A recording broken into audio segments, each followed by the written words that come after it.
তিন বাহিনীর জোয়ান গোপন খবরের ভিত্তিতে সংরক্ষিত বনাঞ্চলের 2টি এডিসি ভিলেজ এলাকায় প্রায় 52,000 গাঁজা গাছ কেটে একাধারে ধ্বংস করে দিল। এমনটাই দাবি যাত্রাপুর থানার ওসি সুব্রত দেবনাথের। 25 সেপ্টেম্বর দুপুর 12টায় একান্ত সাক্ষাতে ওসি জানান, সকাল 8টায় শুরু হয় অভিযান। এই তিন বাহিনীর সর্বসাকুল্য 35 জন জওয়ান ছিল, এমনটাই দাবি ওসি। তার মধ্যে সিআরপিএফ ধীবর সিং এর বিএসআর বাহিনীর নেতৃত্বে ছিলেন সুশান্ত পাল ও যাত্রাপুর থানার পুলিশ ইন্সপেক্টর অরূপ দেববর্মা। এছাড়া অন্যান্য জওয়ানরা প্রথমে থানা এলাকার থলিবাড়ি ভিলেজের উলুখড়ার সংরক্ষিত বনাঞ্চলের চড়াই উতরাই পেরিয়ে বড় বড় নীলাভূমির উপর গজে ওঠা বাগানগুলি কেটে ধ্বংস করে দেওয়া হয়েছে। ওখানে নাকি 35,000 গাঁজা গাছ কাটা হয়। অপরদিকে কালীখলা ভিলেজের লেদ্রাবাড়ি গ্রামের পূর্ব দিকে সংরক্ষিত বনাঞ্চলে ও বেশ কয়েকটি পটে 17,000 গাছ কাটা হয়েছে। এই দুটি স্থানে বাগবাগান ধ্বংস করতে গিয়ে প্রায় 3.5 ঘন্টা সময় অতিবাহিত হয়। এখন প্রশ্ন হচ্ছে, বন দপ্তর কোথায়? অথচ যাত্রাপুর থানার সঙ্গেই কাঠালিয়া ফরেস্ট রেঞ্জ অফিস রয়েছে, রেঞ্জার বাবু সহ যথেষ্ট বন দপ্তরের কর্মীরা রয়েছেন।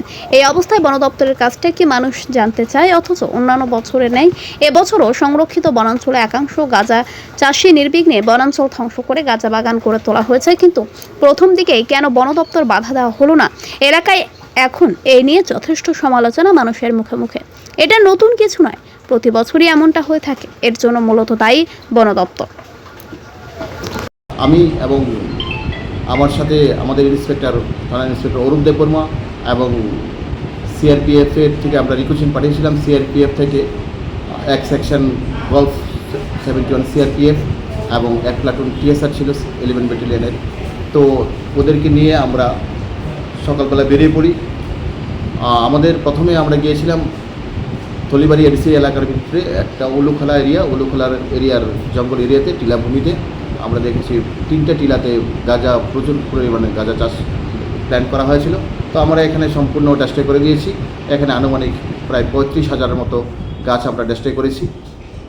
তারপর সেখান থেকে আমরা ওটা শেষ করে আমরা চলে আসি কালীখোলা এডিসি এলাকাতে বোতল ভাঙ্গা এরিয়া।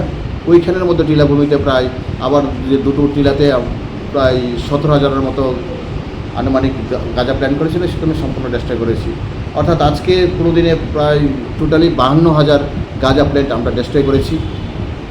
আমাদের এসপি স্যার জগদীশ রেড্ডি স্যারেও আমাদেরকে পিটি করে সবকে খুব সিরিয়াসভাবে আমাদের অ্যান্টি নার্কোটিক অপারেশন করার জন্য বলেছিল। গাঁজা ডেস্ট্রাকশনকে আমাদের হায়ার অথরিটি আবার গাঁজা ডেস্ট্রয় করার জন্য খুব জোর দিয়েছেন এবং মাননীয় মুখ্যমন্ত্রীও চাইছেন গাঁজা ডেস্ট্রয়। তো সেই হিসাবে আমাদের প্রত্যেকটি থানা তৎপর।